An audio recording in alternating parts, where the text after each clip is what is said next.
ఏదన్నా పర్మిషన్లు ఇయ్యనికి పబ్లిక్ ను ఆఫీసుల చుట్టూ తిప్పుకుంటారు కదా కొందరు ఆఫీసర్లు. ఇక వాళ్ళకు లంచాలిస్తే పనులు కూడా జల్దీనే అయిపోతాయి. అగో అచ్చం గట్లనే ఛత్తీస్గఢ్ మస్తూరి అనే జాగలున్న ఒక రైతు కోళ్ల ఫామ్ పెట్టుకోనికి 12 లక్షల బ్యాంక్ లోన్ కోసం ఆడున్న బ్యాంకు మేనేజర్ ని కలిసిండట.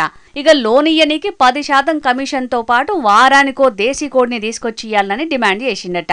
ఇక లోన్ వస్తే కోళ్ల ఫామ్ పెట్టుకోవచ్చుననే ఆశతోని మేనేజర్ చెప్పినట్టు ఒప్పుకొని వారానికో దేశీ కోడిని పట్టుకపోయి మేనేజర్ కు అప్పచెప్పిండట. పట్టుకపోయిన కోళ్లను బగ్గనే తింటున్నాడు గాని లోన్ అయితే అప్రూవ్ చేస్తలేడట బ్యాంకు మేనేజరు. ఇప్పటిదాకా 39,000 విలువైన కోడి మాంసాన్ని తిన్నాడట మేనేజరు. లోన్ ఇగిత్తడు అగిత్తడు కావచ్చని గిన్నొద్దులు రైతన్న ఆశపడితే ఆ మేనేజర్ ఏమో కోళ్ల బొక్కలు గంకుడు మీదనే ఇంట్రెస్ట్ పెడుతున్నాడట. ఇగిట్లా కాదని రైతన్న కలెక్టర్ సార్కు కంప్లైంట్ చేసిండట. ఇక పెద్ద ఆఫీసర్లు ఆ బ్యాంక్ మేనేజర్ మీద యాక్షన్ తీసుకునే పనులున్నారట.